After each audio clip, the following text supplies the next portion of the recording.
आइए साथियों, दोस्तों, मित्रों, बहनों, आप सभी का जेके कंपटीशन सेंटर में हार्दिक स्वागत है। आज आपके लिए सामान्य हिंदी का एक महत्वपूर्ण टॉपिक लेकर आए हैं जो बहुत ही महत्वपूर्ण है। हिंदी की भाषा, उद्गम, उत्पत्ति एवं विकास से संबंधित जो प्रश्न आते हैं वो महत्वपूर्ण प्रश्न इसमें समाहित किए गए हैं।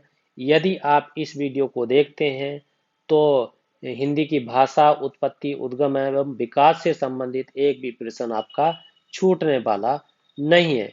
चाहे वो प्रश्न आपका आईएएस में हो, चाहे आपका वो प्रश्न आईएएस में हो, या फिर आपका पीसीएस में हो, और पीसीएस में भी चाहे आपका मेंस में हो, चाहे आपका प्री में हो, या आपका एमपीपीसीएस में हो, या आपका और उत्तराखंड पीसीएस में हो, छत्तीसगढ़ पीसीएस में हो, आरआई एग्जाम में हो, यूपीपी में हो, या यूपीएसआई में हो, या एमपीएसआई में हो, या यूपी टीजीटी पीजीटी में हो, या यूपी टेट में हो, सी टेट में हो, यूके टेट में हो, आर टेट में हो, यूडीए में हो, एलडीए में हो, आरओ में हो, एआरओ में हो, और आरओ एआरओ के प्री या मेंस में हो, इनसे संबंधित कोई भी आपका प्रश्न छूटने वाला नहीं है। इससे संबंधित जो प्रश्न आते हैं वो बहुत ही प्रतियोगियों के प्रश्न गलत होते हैं, क्योंकि वो इसकी जो कंसेप्ट है उसे क्लियर नहीं कर पाते। आइए साथियों, दोस्तों, मित्रों, आज इस टॉपिक को बहुत ही महत्वपूर्ण ढंग से समझते हैं। देखिए, आष्टिक भाषा, आष्टिक परिवार की प्रमुख भाषा क्या है? पहला प्रश्न। अब ये इसका सही उत्तर है मुंडा। मगर मुंडा है, मगर समझना यह है कि आष्टिक जो भाषा है वो है क्या।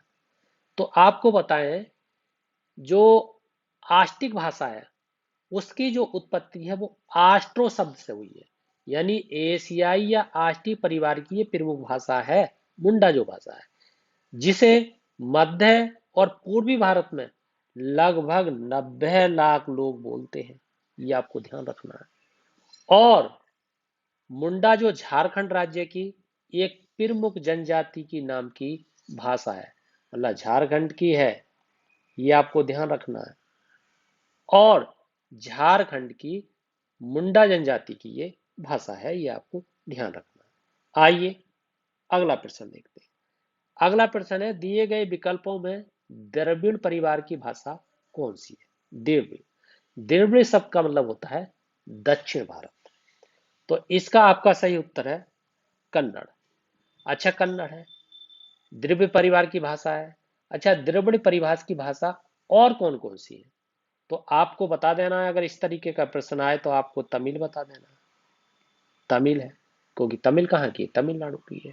आपकी तेलुगु है। तेलुगु कहाँ की है? आंध्र प्रदेश की है। आपकी मलयालम है, और मलयालम कहाँ की है? केरल की है। ये द्रविड़ परिवार की भाषाएं, क्योंकि ये दक्षिण भारत की भाषा है। और जो दूसरी भाषाएं हैं जैसे मगधी है, ये अपभ्रंश से विकसित हुई है। आइए आगे देखते हैं। कन्नड़ का संबंध किस भाषा परिवार से है? आपका उत्तर होगा द्रविड़ भाषा परिवार से। अब कन्नड़ का संबंध द्रविड़ भाषा परिवार से है। द्रविड़ भाषा जो भाषा भी मैंने बताई, जैसे तमिल है, तेलुगु है, मलयालम है, कन्नड़ है, ये सब भाषाएं आपकी द्रविड़ परिवार की भाषा हैं, द्रविड़ भाषा परिवार है। आइए आगे देखते हैं। हिंदी किस परिवार की भाषा है? आपका उत्तर होगा भारोपीय की भाषा है। अगला देखते हैं, कौन सी प्राचीन भाषा नहीं है? कौन सी प्राचीन भाषा नहीं है? आपका सही उत्तर है पंजाबी नहीं है। अब क्या है, पंजाबी भाषा प्राचीन क्यों नहीं है? जबकि इसमें दिया गया है जो संस्कृत है, आपकी प्राकृतक है, अपभ्रंश है, ये जो भाषाएं वो प्राचीन भाषाएं। पंजाबी का जो विकास हुआ है वो पैशासी भाषा से हुआ है। गुरमुखी इसकी जो लिपि होती है पंजाबी की, तथा माझी, डोगरी, दोआबी, राठी इसकी प्रमुख बोलियां हैं। किसकी? पंजाबी भाषा की। माझी है, डोगरी है, और दोआबी है, राठी है। इस तरीके की अगर भाषा आपसे पूछी जाए, जैसे माझी, तो आपको इनका आसानी से उत्तर दे देना। माझी पूछा जाए, आपको दो आबी पूछा जाए, दो आबी का मतलब जो दो नदियों के बीच वाली, और आपका राठी पूछा जाए, आपका जैसे कि दोगरी पूछा जाए। ये आपकी गुरुमुख लिपि की भाषा है, पंजाबी भाषा है, और ये प्रमुख बोलियां हैं। आइए आगे देखते हैं। निम्नलिखित में से प्राचीन भारतीय आर्य भाषा कौन कौन सी है? आपका उत्तर होगा पाली भाषा। अब क्या है, जो आपकी विश्व की पहली रचना है वो कौन सी है? ऋग्वेद है। और ऋग्वेद आर्य भाषा का प्राचीन तक रूप से, सॉरी, गलत है, ये वैदिक है। ये वैदिक है क्योंकि विश्व की पहली रचना ऋग्वेद में हुई, और भारतीय आर्य भाषा का प्राचीनतम रूप जो है वो वैदिक संस्कृत से प्राप्त हुआ है। और इस भाषा को आर्य भाषा भी कहा जाता है, आर्य भाषा भी कहा जाता है, और आपका इसे देव भाषा भी कहा जाता है। ये आपको ध्यान देना है। इस तरीके का अगर प्रश्न आए तो इस तरीके से आपको डील करना है। आइए आगे देखते हैं। अगला है मध्यकालीन भारतीय आर्य भाषा का काल क्या है? तो इसका 500 ईसा पूर्व से 1000 ईसा पूर्व तक है। मध्यकालीन जो भारतीय आर्य भाषा का काल है वो 500 ईसा पूर्व से 1000 ईसा पूर्व तक माना जाता है। इस काल में कौन कौन सी जो भाषाएं उनका विकास हुआ? आपकी पाली का हुआ, और किसका हुआ था?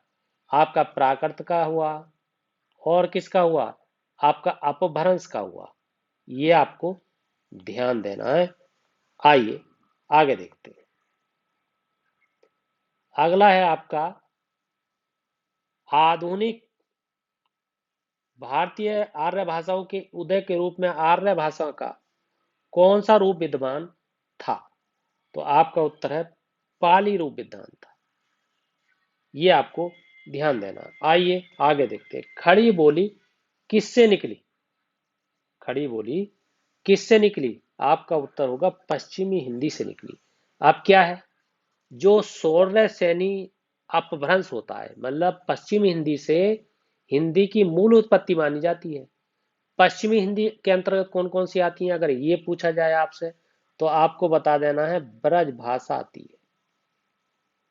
और क्या आपको बताना है? अगर एक कन्नौजी आती है जो कन्नौज क्षेत्र में बोली जाती है। और क्या आती है? आपकी बुंदेली आती है, ये आपको बतानी है, जो बुंदेलखंड में बोली। और इसके अलावा जैसे कि आपकी बंगरू है, बंगरू भी आती है, और आपकी दक्षिणी बोली भी आती है। ये आपकी पश्चिमी हिंदी की प्रमुख बोलियां हैं, और आपकी जो है ये सौर सेनी से इसकी उत्पत्ति हुई है। आइए आगे देखते हैं। हिंदी बोली की उत्पत्ति किस अपभ्रंश से मानी जाती है? तो इसका जो उत्तर है वो आपका सौर सेनी है। और अगर मैं बताऊं तो इसका उत्तर मगधी भी होगा। ये दोनों ही उत्तर होंगे इसके, मगधी, क्योंकि ये नागेंद्र ने जो पुस्तक लिखी है हिंदी साहित्य का इतिहास, उसमें बताया गया है कि इनका उद्भव दोनों से हुआ है। आइए आगे देखते हैं। ब्रज भाषा का विकास किस अपभ्रंश से हुआ है? तो आपका उत्तर होगा सौर सेनी से हुआ है। अब क्या है ये ब्रज भाषा का जो शुद्ध रूप है वो कहाँ कहाँ बोला जाता है? अगर इस तरीके का प्रश्न पूछा जाए तो आप बताएंगे मथुरा। मथुरा में ब्रज भाषा बोली जाती है, क्योंकि डायरेक्ट इस तरीके के प्रश्न पूछ लिए जाते हैं। मथुरा में बोली जाती है। और कहाँ बोली जाती है आपकी? अगर और पूछा जाए तो आपका जैसे आगरा में बोली जाती है, आपका बदायूं में बोली जाती है, और आपका अलीगढ़ में भी बोली जाती है।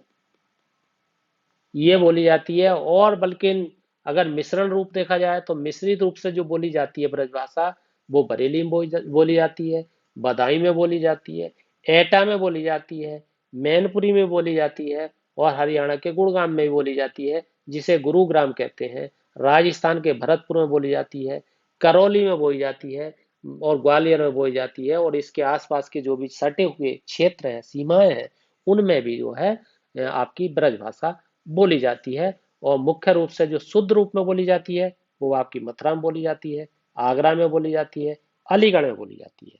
ये आपको ध्यान देना है। आइए अगला देखते हैं। खड़ी बोली हिंदी का विकास किस भाषा से हुआ?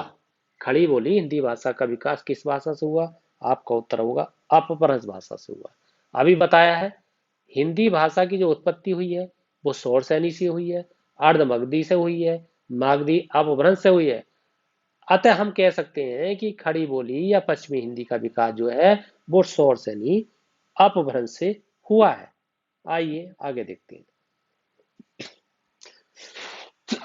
भोजपुरी बोली की उत्पत्ति हुई है, यानी किससे हुई है? आपका उत्तर होगा मागधी अपभ्रंश से हुई है। क्या है? भोजपुरी बोली की उत्पत्ति मगधी अपभ्रंश से हुई है। कैसे हुई है और कहाँ हुई है और क्यों महत्वपूर्ण है? ये बिहार की महत्वपूर्ण बोली है।